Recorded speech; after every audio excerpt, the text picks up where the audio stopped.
What's up, yo? Welcome back to the channel. This is the Fantasy Football KE show. Yeah. This is Fantasy Foot KE, and we are back like we never left. I know it's been a while. It's been long before we've had these things together. So without much further ado, let me welcome you back to the show. As usual, this is Fantasy Football KE, brought about by your host, Kamakawa, Papa D, Papa Deno, bringing all the disaster, bringing all the news, bringing all the latest and all the happenings in the world of football.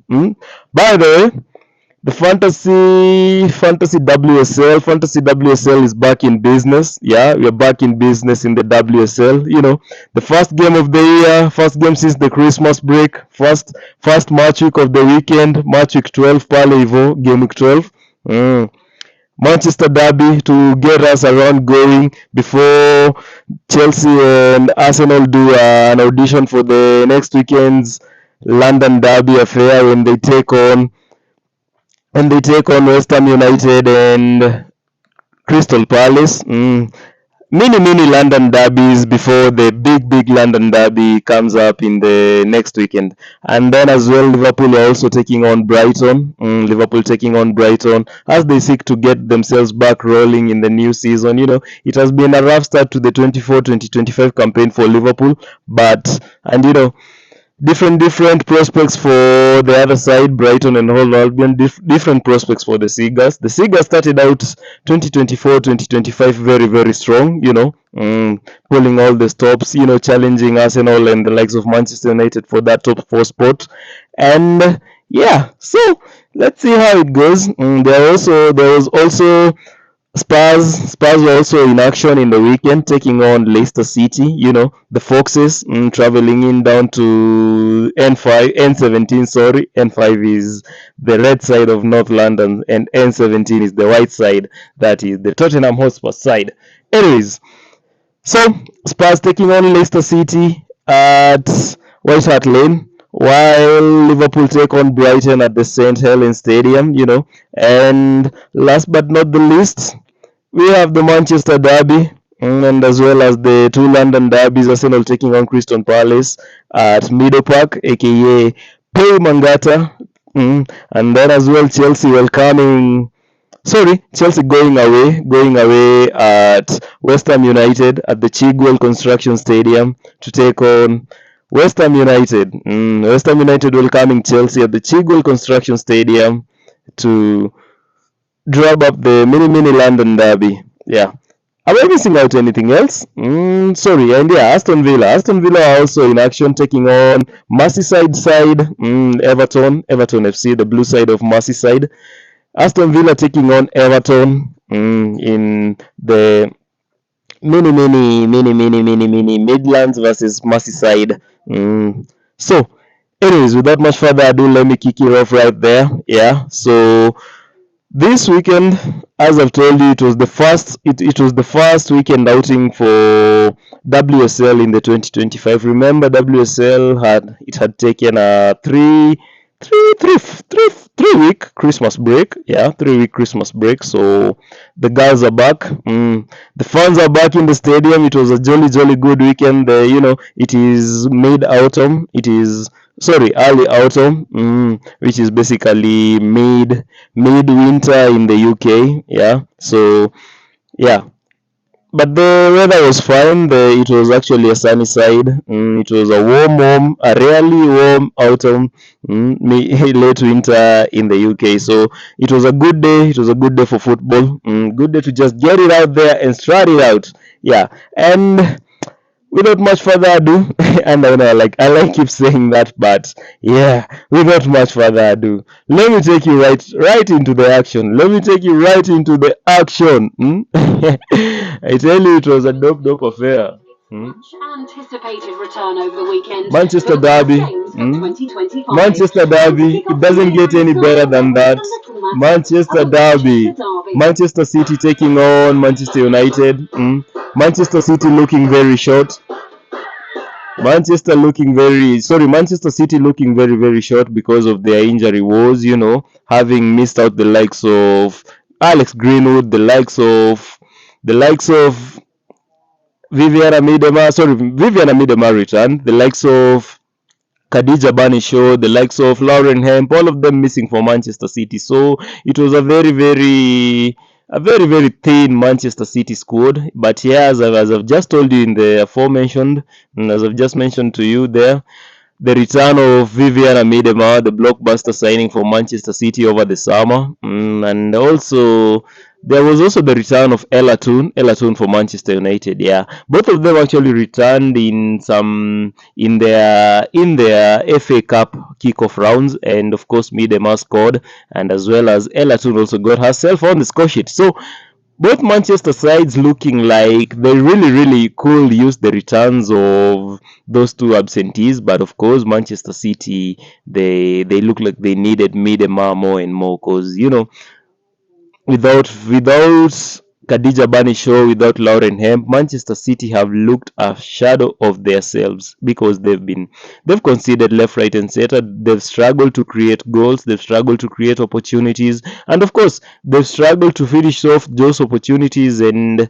grab the goals. So this was a welcome return for Manchester City, especially seeing Miedema back. Yeah, of course, who herself is back from a small knee issue. Yeah, and of course, even Khadija Banishaw, I think she has a foot injury, and then Lauren Hemp and Alex Greenwood, both of them, they have knee injuries. Yeah, they've already undergone surgery, so and they are well on their way back to recovery. So anyways, without getting ahead of ourselves, let's just kick it and let's see where this one takes us, because this one was the blockbuster match of the weekend. It was the blockbuster match of the weekend. Yeah. So that is the Manchester Derby.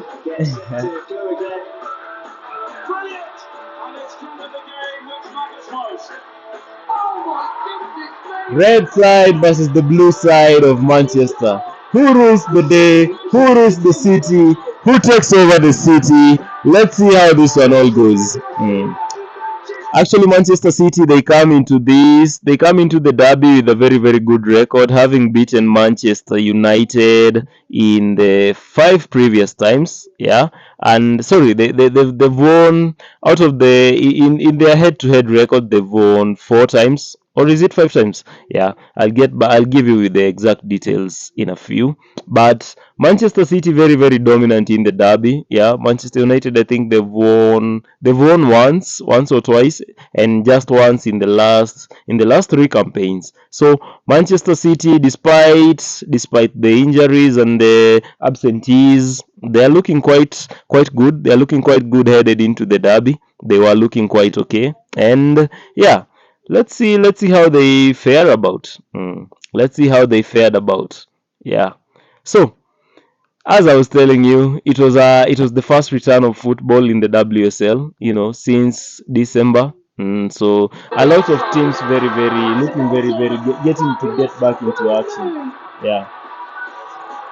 Remember Ella Toone, facing she's she has the prospect of she had the prospect of making the second most appearances in the derby. Yeah. So Kiara Keating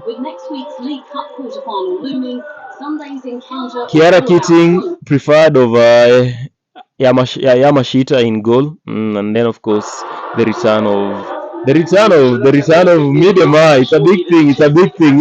She's the league's all-time top scorer, so it's always a good time. There was a debut for a new signing, Rebecca Nack or Rebecca Kak, whichever way you prefer to call it, while Ayumi Oyama, the new signing from Japan, is also in the bench. That just tells you how thin Manchester City's defense starting X squad is. As for Manchester United, there was the return of the aforementioned Ella Toone, and Miyazawa started out in preferred in the middle ahead of Awujo in the midfield, while Ray Vieira started out at right back with Gabby George out for Gabby George out for Sandberg there. Yeah. Ferreira JC, the Brazilian, suffered a very, very personal, unfortunate event, and she was therefore not able to make the match code going back to her family in Brazil. So Bizet started out on the right wing, ahead of the Brazilian. So the two sides both honored their lost farewell. Dennis Lowe playing for both sides, the Manchester Red and the Manchester Blue, while Tony Durbin, a former Manchester City great. Early on there, Manchester suffering from their own mistakes. United in front, and Ella Toone has her first WSL goal since April, and it just happens to come in the derby. What a better time to score for Ella Toone, away from all that time, suffering a small calf injury, and she makes her way back in the derby, back in the squad, back with the goals. As Manchester City there with a couple of tumultuous mistakes, trying to play out from the back, and Kiara Keating there caught out, and Miyazawa makes it count, intercepting the pass, and then passing out the ball to find out talent and put it back. And again, Manchester United starting on very strong. The press was very, very high, taking the game to Manchester City. And again, they caught out Manchester City. Manchester City were getting caught out a lot at that back. And another mistake, a very, very poor clearance from Kasper Rai with no real intense pressure for her, and she put out the ball for a corner, and from the resulting corner, Leah Galton made it 2-0. Although maybe with VR, maybe it could have been an offside, but then again, you ask yourself, where is the reaction from the defenders? Instead, why are they relying? Why are they relying on the offside flag to be able to do the basics? As a defender, the first thing first, if the goalkeeper does not come and claim out the ball, which Kiara Keating did not do, by the way, and she was not proactive, but also so are her defenders. The reaction from the Manchester City defense was very, very poor, and they sort of deserve to go 2-0 down. So Leah Galton there, taking advantage, reacting quickest in that box, and giving Manchester United an early 2-0 lead. And I think the next one, as you can see, a Manchester United boot, which would have meant that Galton was offside, but no VAR, of course. Manchester City defenders very, very lackluster. And then again, Kiara Keating punished again. This time she is very, very lucky. A poor pass from Kiara Keating. It is intercepted again by Miyazawa, and Miyazawa finds Ella Toone. Ella Toone who finds Elizabeth Tarland, and Elizabeth Tarland says thank you, but she's poor in her finish, and she's not clinical enough to make it 3-0 for Manchester United. But as you can see there, Manchester City getting caught out very early on. Wow, this should have been a goal. It should have been a goal for Thailand. Again, Kiara Keating playing out from the back. Laila Wahabi very poor in possession, and she hands the gifts to Manchester United, and Ella Toone, she's there to capitalize on the mistakes and makes it 3-0 for Manchester United. I mean, Ella Toone, she could not have asked for a better opportunity. She could not have asked for a better return to the Manchester United team. I mean, 2 easy goals for Ella Toone, 2 gifts from Manchester City, 2 gifts from Kiara Keating, basically 2 gifts from Kiara Keating, and her England international teammate, her Lioness international teammate, Ella Toone, makes it 3-0 for Manchester United in the derby with barely 27 minutes played. I know, right? So Manchester City once again the instruments of their own demise, and they go down in the derby, 3-0 down in the derby. This was a very, very dramatic Manchester derby, and Ella Toone pounces it, and once again Kiara's Keating lack of good footwork has been exposed. First of all, that was a very, very poor ball to start to Ella Wahabi. She was facing a very very high press. There are so other better options for Kiara Keating, and she chose Laila Wahabi, and Manchester United, they punished her. Just look what it means to Mark Skinner, the manager, taking that 3-0 early lead. Yeah, but as the game wore on, Manchester City got themselves back in the game. Mary Fowler with a cross, and Manchester United's defense very very slow to react. Again, we are seeing a sort of slow reaction from both sides. Clearly showing the rust in the teams from not playing consistently. And Viviana Miedema pounces. Viviana Miedema against Manchester United. Viviana Miedema against Manchester United. Any other time of the day, it always gets in the goal. Yeah. So Viviana Miedema makes it, pulls in the deficit for Manchester City and makes it 3-1. And that was a sumptuous cross from Mary Fowler. By the way, I have to put it out there. I have to mention it. A very very sumptuous cross from Mary Fowler, the Matilda international. Yeah. So Viviana Miedema there capitalizes on Manchester United's poor defense there, the lack of coordination, the lack of awareness, the lack of communication between Fallon Tully-Joyce, the goalkeeper, with her defense, and she pounces in to head it home for Manchester City and make it 3-1. Yeah, so that was it. Very very early on. Remember, all of this was happening in the first half. So very early on, it's already 4 goals in, and both sides showing a lack of match fitness, a rustiness of some sort, and no clean sheet. No clean sheet early on. So Miedema brings back Manchester City into the fold, and she was very effective in that first half. Also very much involved in the second goal for Manchester City.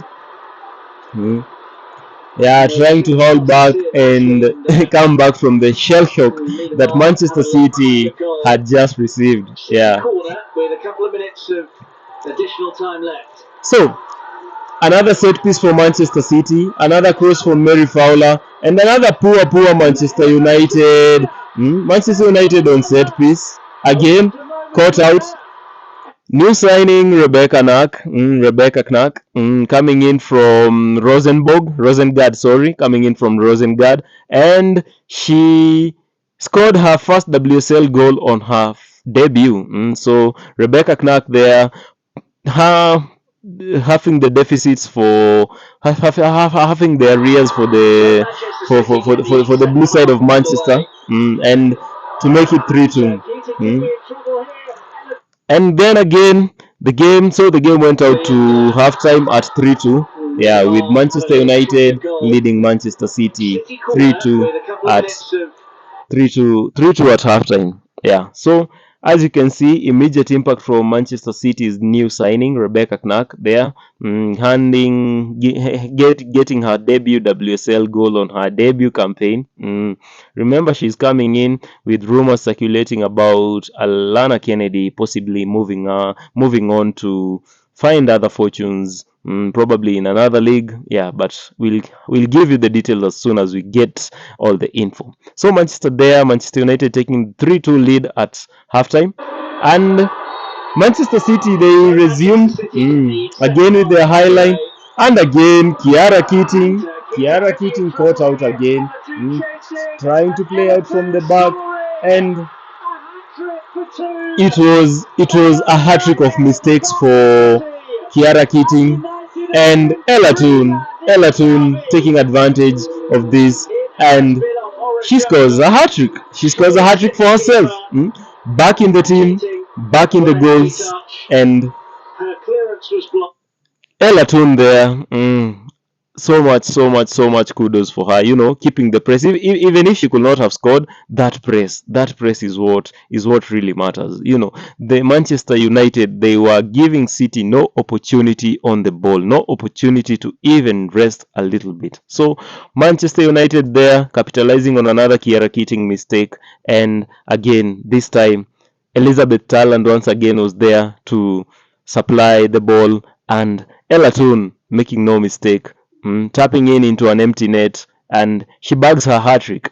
Back in the team, back in the goals, and Ella Toone, from having 0 goals, now she has 3 goals in the WSL, more than other so many players who started the season back in September. Yeah, so that's basically how things were looking, And Manchester United, they're keeping up the pressure in the early round of the second half, maintaining how they started the first half, and they were able to continue their domination in the derby and hand Manchester United, hand Manchester City a rough awakening, and Ella Toone there scoring her third, and making it 4-2 in the 46th minute of second half. I mean, Manchester City's task just got from hard to very, very hard. Yeah, so, but anyways, this is the derby, and as you can see, the way things started out, so you could not rule out a Manchester City comeback in the game, they are very much capable of that, having the squad, having the personnel, yeah. So, let's see how things continued. But so far, so good for Manchester United, punishing Manchester City in the very ways that they should have done. Yeah. Where's the support?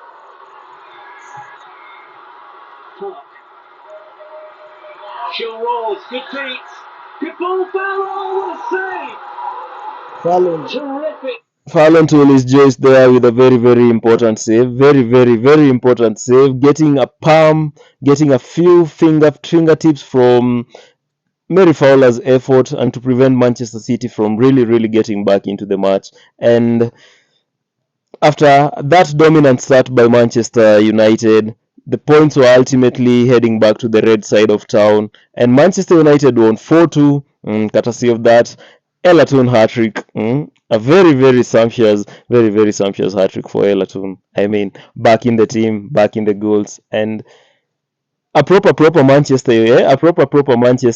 United performance in the derby. It was very, very good for Ella Toone. So happy for her by the having suffered those setbacks, the loss of her dad back in October, and then suffering an injury herself, that aforementioned calf injury that kept her out of the team for so long. And as you can hear, Max Keenan, when you give away 4 goals, I think the ones, particularly the start of the second half, killed the momentum because we got it back. And in between the boxes, we were pretty good, created some good chances, had quite a lot of the game. It was just that beginning of the game where we just gave over too many chances for them. From a goal. Yeah, as you can hear from Gareth Taylor there, the Manchester City gaffer. He's saying basically what we all know. Sorry kidogo manze, a little bit manze, kahoma kana try kuniandama, but then again, it's nothing much. We shall get through it. So, as I was telling you, Gareth Southgate there. Sorry, not Southgate. Gareth Southgate was the former England manager. Gareth Taylor, the Manchester City manager. Talking about Manchester City's mistakes and handing United those 4 easy goals. Because technically those 4 goals, they were handed out, They were handed out to Manchester United. And credit to Manchester United, because without them putting the pressure, them harassing Manchester City don't make those mistakes. So it's a it's credit to Manchester United for putting Manchester City that kind of pressure and leading them to making those mistakes. So Gareth Taylor there lamenting the mistakes that City made, and yeah. So again, it was a happy day for Ella Toone, as I've just told you, back from all the predicaments that she faced in the earlier part of the season, to come back now and to be able to impact the derby. A Manchester United fan, childhood and adulthood Manchester United fan, Ella Toone. It was so ideal for her to get the goals, and of course, I know the fans were very, very happy for her, considering everything that she and her family have been going through in the last few days. Yeah. Who supports Manchester United? I know what these derbies mean. I want to come into every game, making something happen on the pitch and putting in a shift for the girls. But yeah, today I wanted a goal and managed to get 3, so special day for me. Tottenham had dominated their recent WSL encounters with Leicester, winning 5 of their last 6 meetings, while the Foxes had managed just 1 league goal away from home all season. Julie Flaherty and Maz Faruqi were at Brisbane Road to cover this one. So as you can hear from the pre-match there, Tottenham Hotspur taking on Leicester City. Tottenham Hotspur they are taking on Leicester City at Spurs Stadium. Yeah, they were the Foxes were traveling away, just as I've told you. And as you've just heard, Leicester City very poor away from home. You know, having scored just only 1 goal in all their travels in the WSL this season. And remember, the Tottenham Hotspur had just sold their goalkeeper. Sorry, not Tottenham Hotspur, but Leicester City. The Foxes had just sold their goalkeeper, Lizzie Kopp, the Dutch international. They had just sold her to Tottenham Hotspur. So, and immediately, Lizzie Kopp was available for selection, and he started the match. So yeah, I think it was not exactly a good deal for Leicester City. So as I've just told you, Lizzie Kopp straight into the starting X1 for Tottenham Hotspur, starting there alongside Ashley Neville, Molly Battery, Bula, and Amanda Nilden in the back four, while Rasso, Atinen, and Oroz started out in the midfield, while Bethany England started out in attacks, supported by Jade Spence, Jessica Naz in the wings, and Oroz there, Meite Oroz, the former Real Madrid player, starting out just behind Bethany England in the number 10 role. Yeah. On the bench, we had Australian international, 2 Australian internationals, Claire Hunt and Charlotte Grant. Charlotte Grant and Claire Hunt. While Siski, Martha Thomas, Gunning Williams, Bailey, and Ayani, the Moroccan international Ayan, all of them starting out on the bench. And regular goalkeeper Jamaican Becky Spencer also started out on the bench. Yeah, so that is the Spurs X1. Yeah. Elsewhere, looking at the Leicester City X1, we have Janina Leitzig, the German international. Janina Leitzig starting out in goal, while Yanis Keiman, the Leicester City captain, the Belgian international, laid out the teams, while Sophie Howard, Keys, Bott, and Goodwin, after her goal against Chelsea last time out, and also in the FA Cup, started out. Momiki as well, and Takarada, the Japanese duo, are also in the squad, looking to make things difficult for Tottenham Hotspur. An edgy start, Gilly. Both teams just still sort of testing each other out somewhat. Yeah, I think it's important. The first 10-15 minutes or so, just getting the ball under control. It was basically a cagey affair in the start, with both teams trying to measure each other, trying to feel out each other, no one trying to commit themselves early. Yeah, but eventually Tottenham broke the deadline.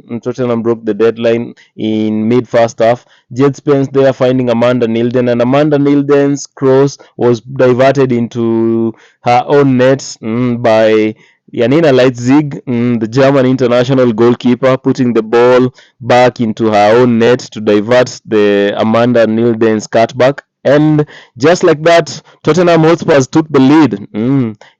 Tottenham Hotspur took the lead at home, and to compound Leicester City's misery, it sort of felt needless for Leipzig to do that, because the cross was not dangerous. She could have just took it down easier. Yeah, but then again, Leicester they never gave up. They continued. They got back into the match, and Momiki there finding Yanis Keiman, and Yanis Keiman with the goal gaping, she managed to miss a chance of a lifetime. Yeah, as you can see there, Momiki there winning the ball off Molly Bartrip and squaring the ball to her captain Yanis Keiman, and the Belgian international could not. This is blatantly the miss of the game week. It is basically the miss of the season as well, because it was basically only the goalkeeper to beat. And then again, as the game progressed more and more, Goodwin could not capitalize on another chance, and basically the Foxes' misery away from home they continued. Having told you that they've only scored one goal in the whole of the campaign away from home, so they could not get themselves back in the match. And there, Bethany England could almost put through by Jessica Naz, but her poor first touch made sure that she could not make most out of it, and the chance was sort of fizzled. Yeah, and from the resulting quick startup by Leicester City. Jade Spence was able to win the ball back from Leicester City, and she passed it out to her captain Bethany England. And England, trying the ball with a first-time shot, she was only able to hit the bar, and the chance fell out into the fortunate side of the net, and it was back in the pitch rather than the ball dropping back inside goal for Bethany England to score her second WSL goal. Sorry, not her second, but her second goal in the consecutive matches. Yeah. So a little bit of an incident there, and one of Leicester City's technical staff, he was sent off. I think for having a shove at Villaham, the Tottenham Hotspur manager. Yeah, and a bit of a rowdy bickering there between the two technical benches, and yeah, so a send off for the other side of the technical bench. Yeah, so Tottenham Hotspur there winning 1-0 against Leicester City, on the return of the WSL back to the season. Yeah, and as you can hear from Villaham, trying to tell you how things went by. That is all. John alignment there. Okay. Yeah, Robert Villaham there speaking with the media after the match. Clearly stating that the team has been experiencing some sort of rustiness. Acknowledging the You can tell that we rustiness. haven't played for 5 weeks. We were rusty and we were technically not in a perfect way, but important win, and to find a way to win in this first game of the year was really important. So I'm very happy anyway. We missed some few clear occasions today, and also maybe the last pass often is either too short or too long. So we need to be a bit more precise technically to make sure that we create more occasions. And now that we're a bit more of a finishing state of mind when we get that ball to push it inside.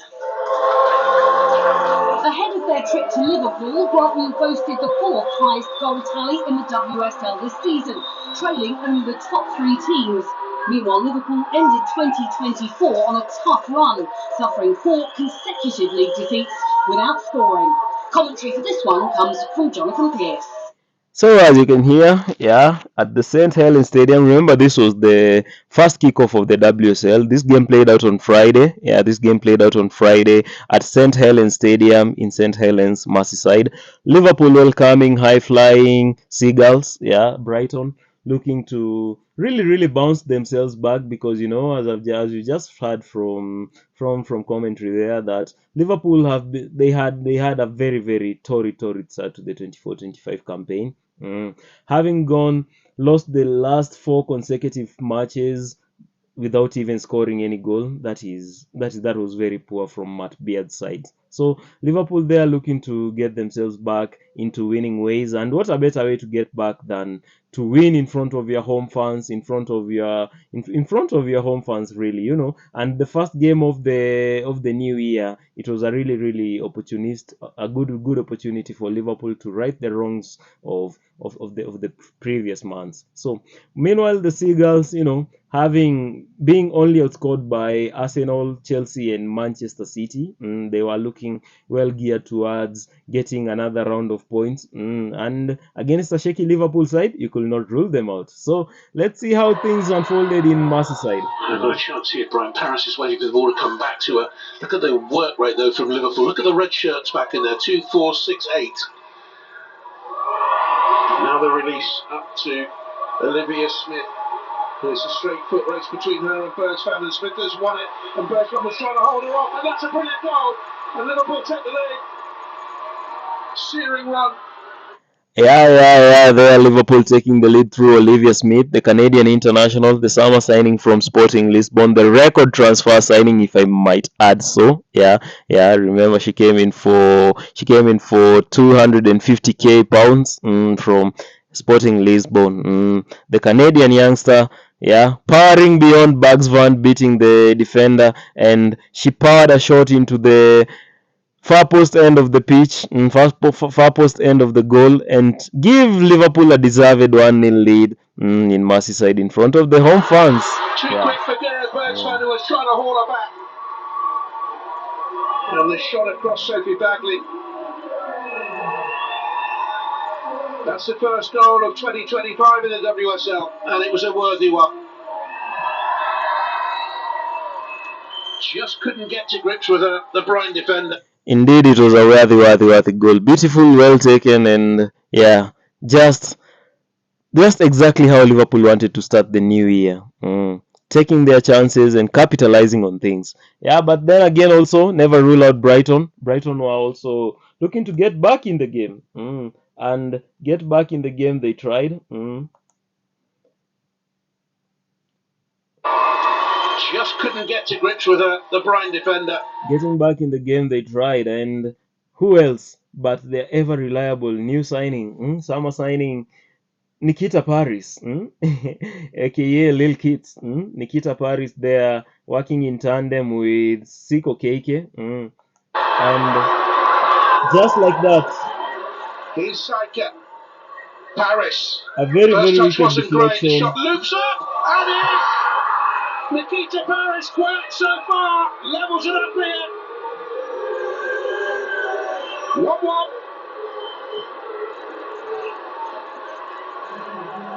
From one end to the other.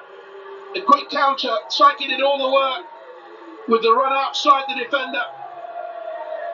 Took on Evans, left it for dead. There's the heavy touch. And then the shot takes a massive deflection up. Despite a poor first touch from Nikita Paris, she was able to regain the ball, and thanks to a deflection, she was able to get in the score sheet and haul back Brighton and Hove Albion back into the match. But then again, deep in second half, Liverpool there getting back into the match, and unfortunately for Brighton, Carabali, the Colombian international Jolene Carabali, putting the ball in her own net. Pushes wing back so high on, and Fisk was in And support. once again, Sophie Bagali was She doesn't beaten. deserve that because she's been excellent at the back for Brighton. This time by her own player, Liverpool are ahead. Jolene Carabali. We were unrecognisable. Lacked discipline, aggression, lacked a lot. Simple mistakes. We played into their hands, into their transitions, and look, they deserve the win tonight. We just went there, unfortunately. It has. As you can hear from Dario Vidosic, the Brighton manager, very much properly, basically acknowledging the flaws and the mistakes that his team basically were able to get caught out on those mistakes. So not Carabali, but basically Brighton, they were slow. They were slow into the start of the match. They were a bit lackluster, and they were punished for their mistakes. So Vidosic basically just putting the facts in order. And I know it was an own goal that did the job, but basically Liverpool they sort of deserved to win the game because they were the sharper of the two sides. They had the most chances. They had the highest of possession between the two sides. So basically Liverpool they looked like they wanted the game more than Brighton did, and therefore they deservedly got the result. The back for Brighton. And Liverpool. West Ham went into. So, as you can see, Liverpool they've started out the new year with some good being proactive. They've been able to beat Brighton. Brighton themselves are a contender. First So 10 games. Matt Beard They've was never down very, tools at all. very They've always worked hard. They've always come in and wanted to improve. We saw a little bit of the old last season, Liverpool tonight. I think if you look at the changes made from the bench, helped us in the game massively. So really, really proud of the performance.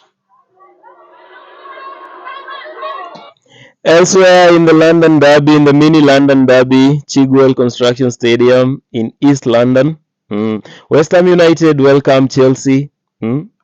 Welcoming Chelsea, the reigning champions, the leaders of the WSL, the runaway leaders of the WSL, welcoming them into the Chigwell Construction Stadium for a London Derby as they try to gain the momentum ahead of next weekend's big North London. Sorry, not North London, but just the big London Derby between Chelsea and Arsenal.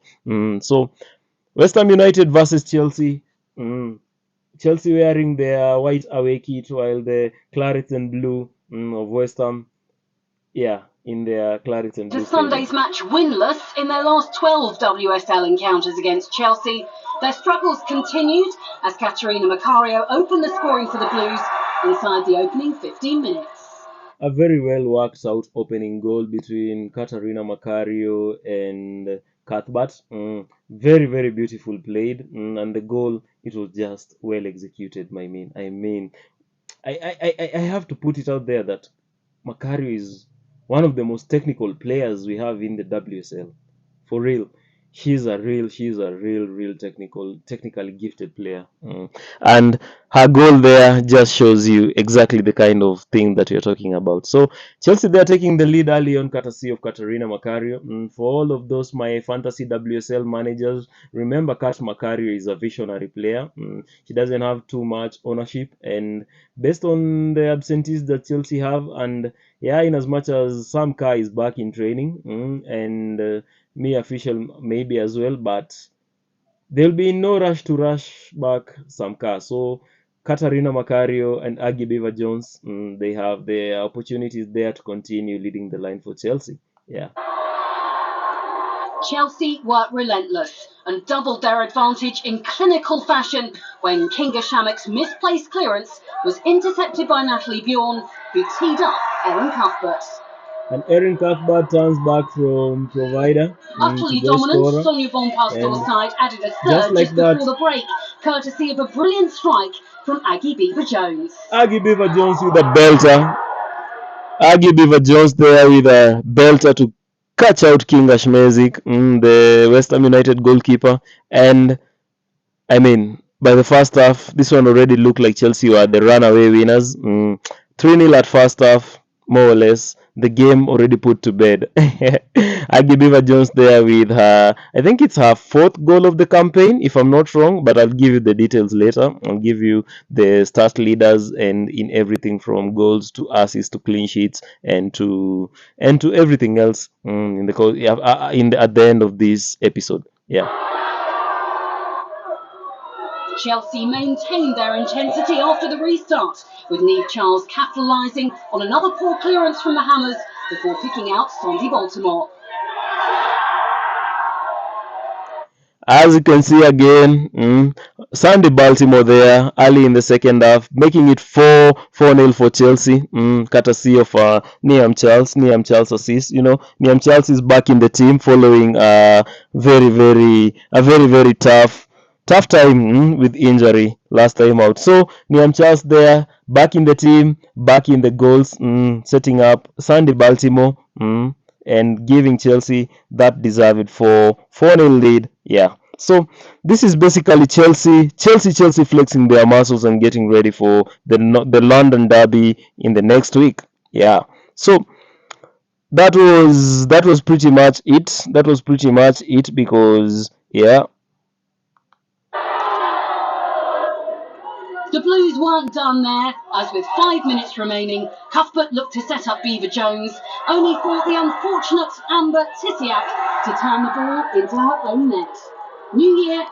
Things went from bad to worse for West Ham United when Amber Tisiak put the ball behind the goal put the ball behind the net, putting it behind her own net and handing that Chelsea the 5-0 win they so much deserved. And just like that, Chelsea finished off the game, making it 5-0, and a very, very good outing for Chelsea. Back in the league, back in And the business. result, I think we scored some really, really great goals, and different players were able to score.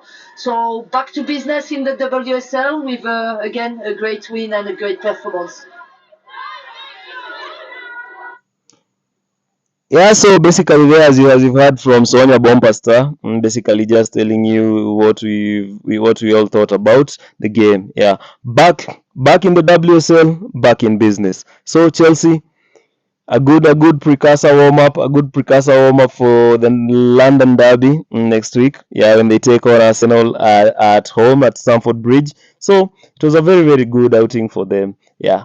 And in the last match of the, sorry, not the last, but the penultimate match of the weekday, Arsenal taking on Crystal Crystal Palace's Palace. last trip to Arsenal was a 9-0 defeat in the FA Cup in May of 2021. And things didn't start well for the visitors when Leah Williamson gave the Gunners the lead after just 6 minutes. A very, very rare goal for Leah Williamson. A very, very rare Leah Williamson goal for Arsenal. Yeah, it has been 679 days since the England captain scored for Arsenal in the WSL. Yeah, the goal coming in against Reading, back in 2020-23. Yeah, a whole year plus, almost 2 years since he scored a goal. Yeah, so those Leah Williamson goals are a collector's item, and Arsenal took a deserved lead in the first half. Leah Williamson turning in Katie McCabe's low corner, and just like in the Liverpool game, the defense could not do anything about it, and this time Leah Williamson was there to pounce and give Arsenal the lead. Yeah, and in the second half, Arsenal continued their dominance. to dictate play, but were unable to extend their advantage until midway through the second half, when Alessia Russo pounced onto a loose ball after Shea Yenes had failed to hold on to Caitlin Ford. A girl in form, a striker in form, a player in very high form. Alessia Russo there, capitalizing on Shea Yenes' poor clearance of that Caitlin Ford effort, and just like that, Arsenal were able to get themselves again on the score sheet. Alessia Russo pouncing fastest, reacting quickest to the ball, and putting the ball in the roof of the net to give Arsenal that 2-0 advantage. Yeah. Strike. As Palace chased their way back into the game, Arsenal punished them in emphatic fashion. Russo the provider this time, picking out an unmarked Beth Mead. Again, Arsenal's dominance continued, and in a very, very proper Arsenal goal, a well thought out move, a well played out Arsenal move, starting from the back. Basically, what most people will say football played out the Arsenal way. Alessia Russo turned out from goal scorer to provider, teeing up her England international teammate Beth Mead, and Beth Mead, she was nothing else she could have done than just put the ball back in the net for her fourth goal of the campaign. Yeah, so there, Beth Mead making it 3-0 for Arsenal. And the Gunners were looking like they were roaring out, using this game as a good precursor warm up for the big London derby against the league leaders, the runaway league leaders, Chelsea, away from home at the Stamford Bridge, coming up next week. Yeah, so the visitors' woes deepened when Annabelle Blanchard was deemed to have fouled Ford in the box, prompting the referee to point to the spot. Up stepped Mariona Caldente to extend Arsenal's lead. Yeah, and just like that, I think the introduction of Caitlin Ford in that game was a game changer for Arsenal, because the Australian winger was able to do much more. She was able to create more chances, and she was able to win her team the penalty. And Mariona Caldente, never in doubt, having just scored from the penalty spot against Bayern Munich in the Champions League to give Arsenal the win. She once again stepped up, and she was able to beat Shea Yenes easily, basically passing the ball into the net and make it 4-0 for Arsenal with 10 minutes to go into the match. Yeah, so Mariona Caldente there, but proper credit must be given to Caitlin Ford, having won the foul herself. Yeah, it was a good one. It was a good one for Arsenal. So 4-0 for Arsenal there as they continued to see off the match, because it was basically expected for Arsenal to win, and yeah, it was good that they were winning and making it, because the next time it was going to be tough. It was going to be a tough next time when they face off against Chelsea in the next weekend. Yeah.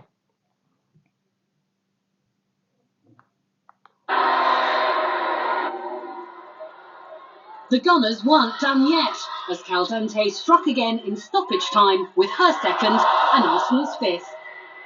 The comprehensive victory capped off an excellent week for Rennie Sleggers, who was officially named the Gunners' permanent head coach on Friday. Yep, and as you've just heard from that, Mariona Caldente wrapping up the score sheet, making it 5-0 for Arsenal, with a well taken opportunity after Alessia Russo, who was also trying to go for a brace after her shot struck the bar on the other side of the pitch. Mariona Caldente was the quickest one to react, and from that resulting ball, she curled in her effort, beating Shea Yanez, and once again making it 5-0 for Arsenal to cap off a very, very good weekend for Arsenal. Remember, former interim boss, no longer interim boss, Renée Sledgers was marking her first match as the permanent manager for Arsenal with a 5-0 win to push her tally since taking the job at Arsenal to 12 wins in the last 13, with only one draw coming in against Manchester United, having conceded only 5 goals and scoring I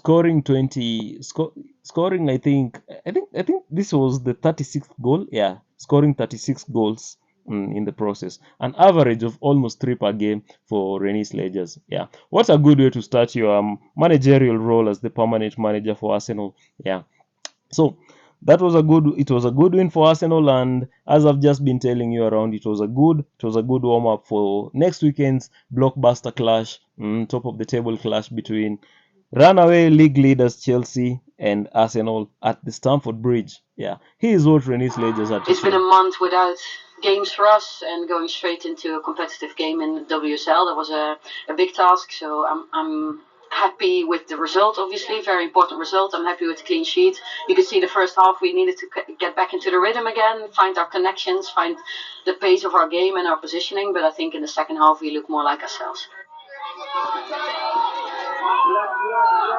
Aston Villa had won their last 3.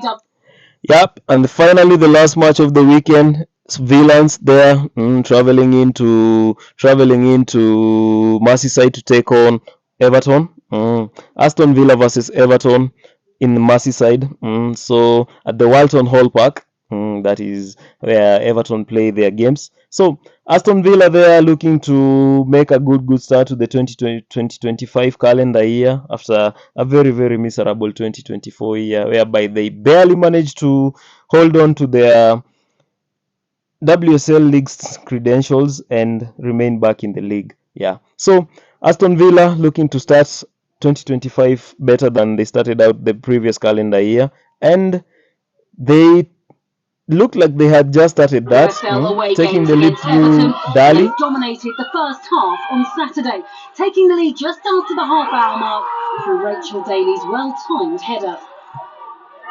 Although the visitors enjoyed the lion's share of possession, they failed to capitalise on their advantage and were punished when Everton substitute Daly and Sarri struck a late equaliser, bringing an end to Villa's 3-match winning streak under interim boss Sean Goater.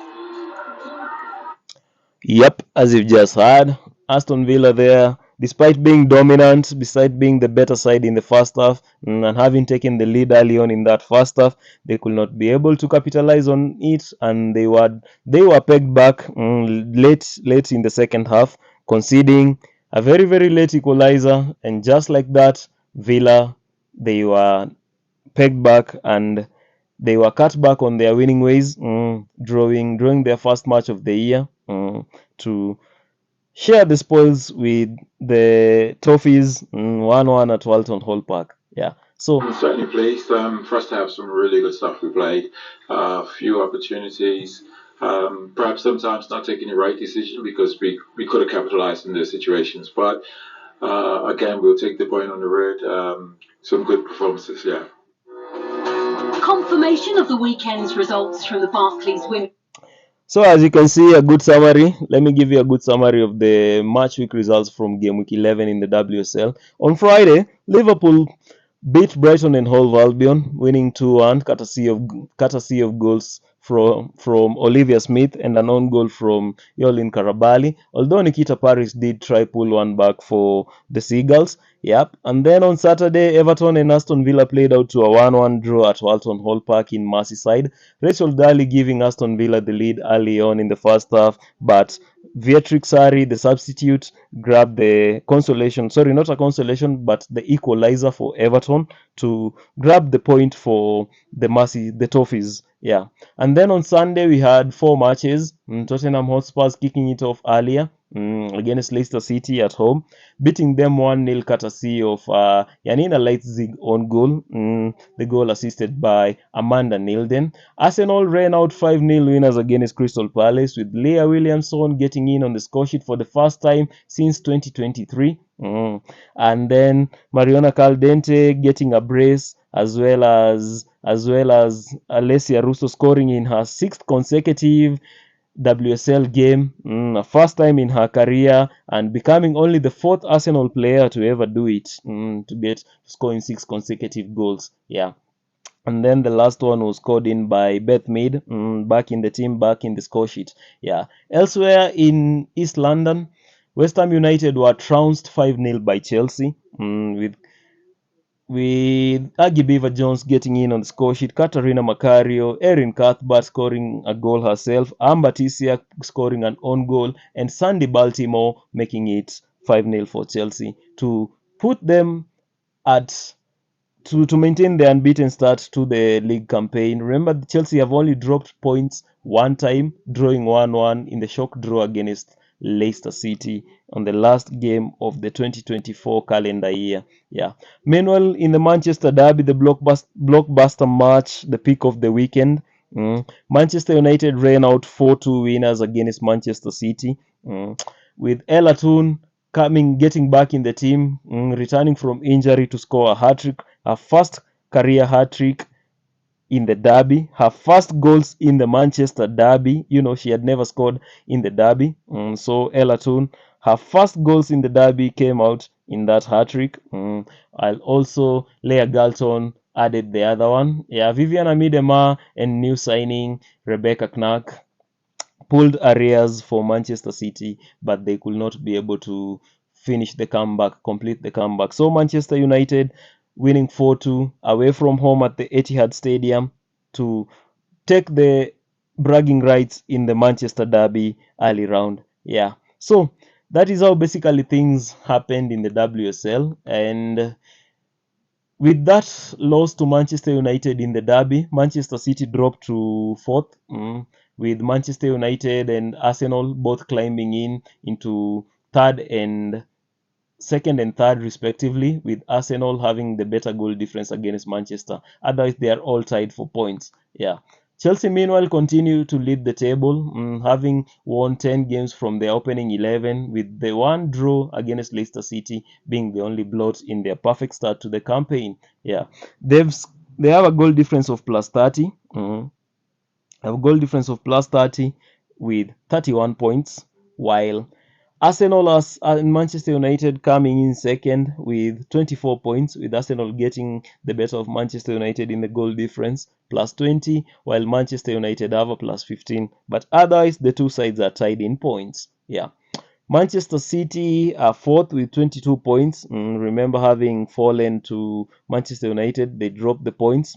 They have a goal difference of plus 11. Yep. While Brighton and Hove Albion sitting 5th, with 17 points and a goal difference of 0. Yeah.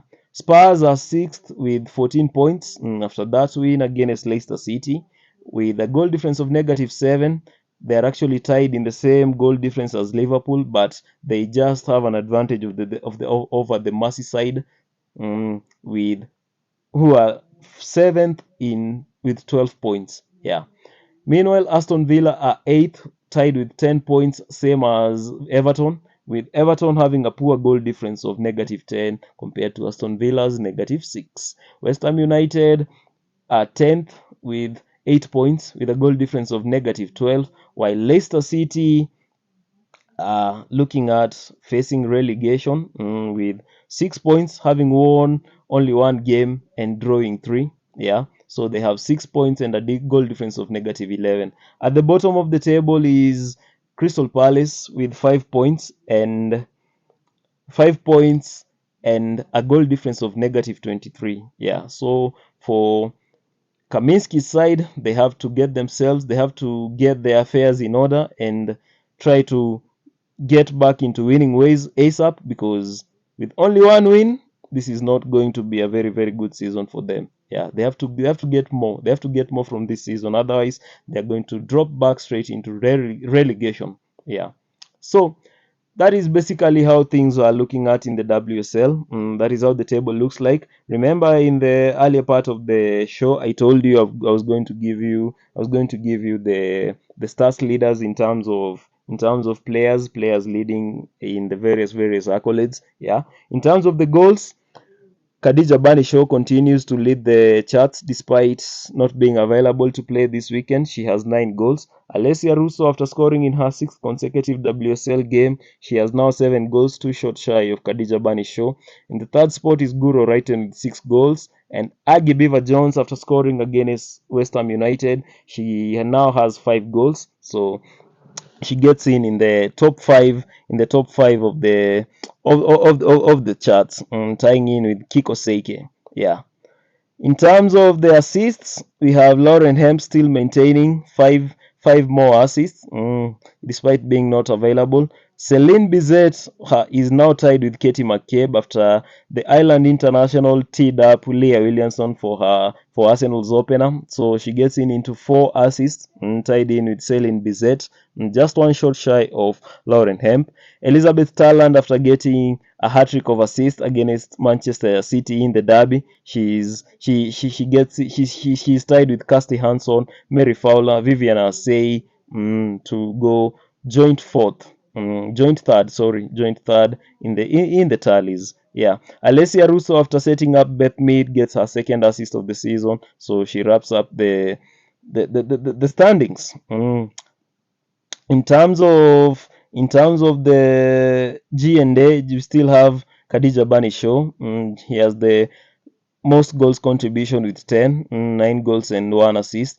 Alessia Russo has 7 goals and 2 assists, while Elizabeth Tarland has 3 assists and 4 goals. Yeah, so she's tied in with Kiko Seike and Lauren Hemp on 7 goal contributions for the season. Yeah, so that is how things are looking at for the WSL. In terms of the clean sheets in the goalkeeping department, yeah, I also have to remember the goalkeepers, because they are very, very vital cog in the teams. Yeah, in terms of the clean sheets, it's a joint.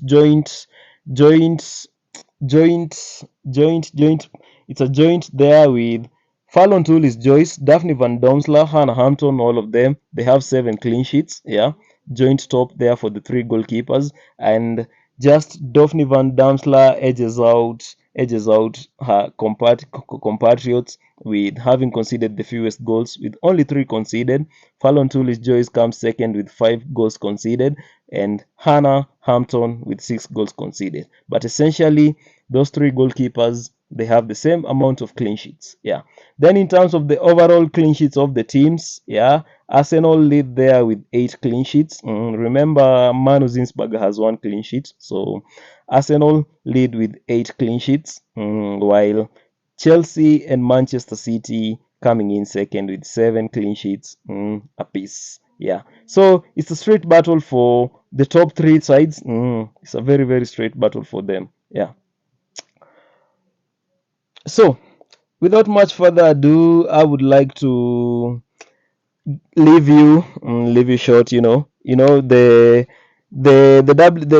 women's WSL returns next weekend, as I've just told you, in the big clash between Arsenal and Chelsea in the London derby at Stamford Bridge. Remember, Manchester City will be taking on Aston Villa at home, while Manchester United will be welcoming Brighton and Hove Albion, of course, also at home at Leigh Sports Village. Yeah, again, Brighton looking to get some points against Manchester United, with also Manchester United looking to capitalize on Arsenal taking on the league leaders Chelsea. And also Manchester City will be looking to get back to winning ways and at least also capitalize on that. Yeah. As for the likes of the likes of Crystal Palace, they'll be entertaining Tottenham Hotspur at home, and Leicester City will be welcoming Liverpool at the King Power Stadium as West Ham United host Everton in their second home game of the month when they welcome the Toffees at the Seagulls Construction Stadium, looking to bounce back from that 5-0 trouncing against Chelsea. Yeah.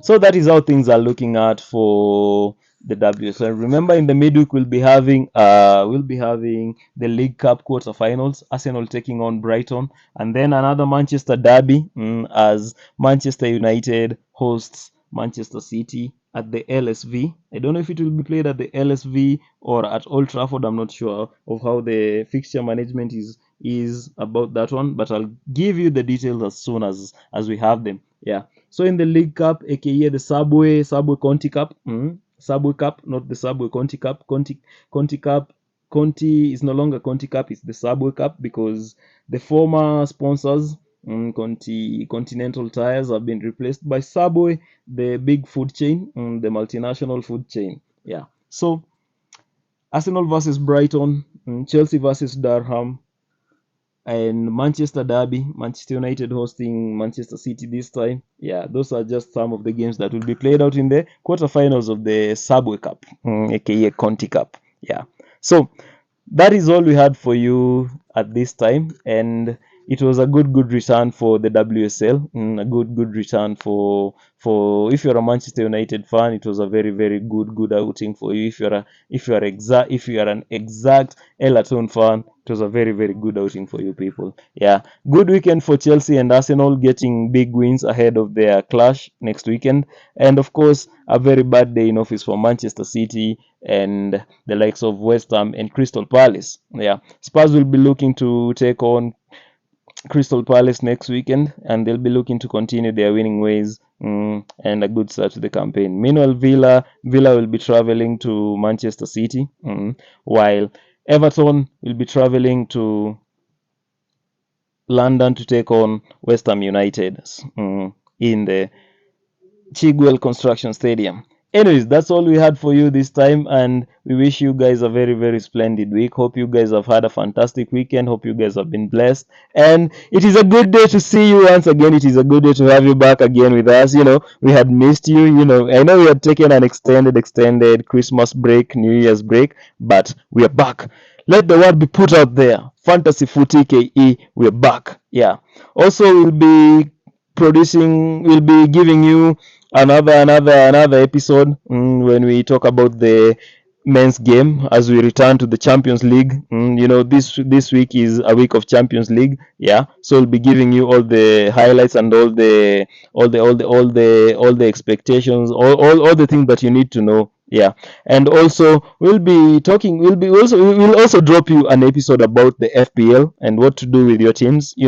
As we are back, as we've reached game week 22, we are in almost that halfway point of the season. I know we are just barely past the halfway, but it feels like the halfway point of the season. So we'll be giving you tips on how to refresh your teams, how to deal with blanks, and how to rejuvenate your teams.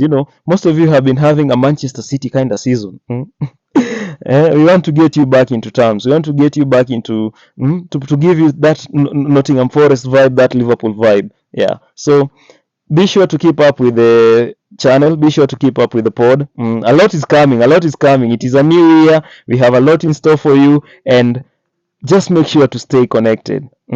As usual, this has been your boy. This has been your host, Papa Dano, Papa Disaster, and I don't have much to say. Yeah, it's a new year, but same old. Never play with your tool. Don't play with your tool. Protect your tool. Anyways, it has been nice. It has been fantastic. It has been good to have you guys with us, and you guys have a fantastic week going on. As usual, we're out. Adios, muchachos. We're out.